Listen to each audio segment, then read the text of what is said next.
মুম্বাইয়ের অন্যতম অভিজাত এলাকা জুহু, বিশেষ করে বলিউডের অতীত থেকে এই প্রজন্মের তারকা প্রত্যেকের কাছে পছন্দ এই জায়গাটি। ফিল্মি দুনিয়ায় কম বেশি সকলেই চেষ্টা করেন জুহুতে একটি বাড়ি বানাবেন।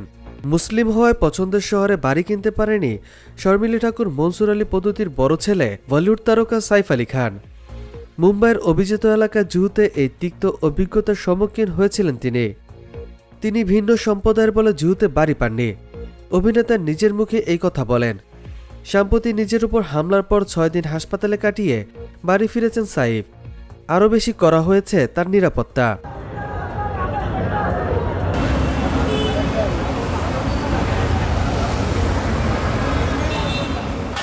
মা বাবার ভালোবাসায় কোনোদিন ধর্ম বাধা হয়ে দাঁড়ায়নি, অথচ আধুনিক সমাজ তাদের সন্তানকে ধর্মের বেড়াজালে বাঁধতে চেয়েছিল।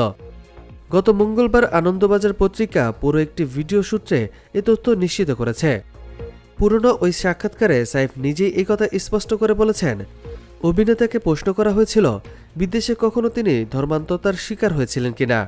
জবাবে নবাব পুত্র বলেন, আমেরিকা সহ বিদেশের নানা অঞ্চলে ভ্রমণ করেছি, কোথাও ধর্ম নিয়ে আমাকে কিছু বলেনি, ব্যতিক্রম নিজের দেশে। মুম্বাই আমার ধর্ম নিয়ে প্রশ্ন তুলেছিল। ঘটনার ব্যাখ্যা দিয়ে জুহুতে বাড়ি না পাওয়ার ঘটনা প্রকাশ্যে আনেন সাইফ। তিনি বলেন, জুহুতে বাড়ি কিনব ঠিক করেছি, নানা জায়গায় সন্ধান চালাচ্ছি। তখন সাফ বলা হচ্ছিল আমি ভিন্ন সম্প্রদায়ের, তাই জুহুতে বাড়ি পাবো না, আমাকে কেউ বাড়ি দেবে না। সেদিন যথেষ্ট অপমান বোধ করেছিলেন সাইফ আলী খান। নবাবপুত্র এই ধরনের আচরণের সম্মুখীন হবেন স্বপ্নও ভাবতে পারেননি। প্রসঙ্গত সাইফ আলী খান 2টি বিয়ে করেছেন। প্রথম স্ত্রী অমৃতা সিং, বর্তমান স্ত্রী কারিনা কাপুর। দুইজনেরই কারো ধর্ম ইসলাম নয়। এই নিয়ে ভারতের মুসলমানদের কাছে বেশ সমালোচিত তিনি। তার বাবাও বিয়ে করেছিলেন শর্মিলা ঠাকুরকে, তিনিও ছিলেন ভিন্ন ধর্মের।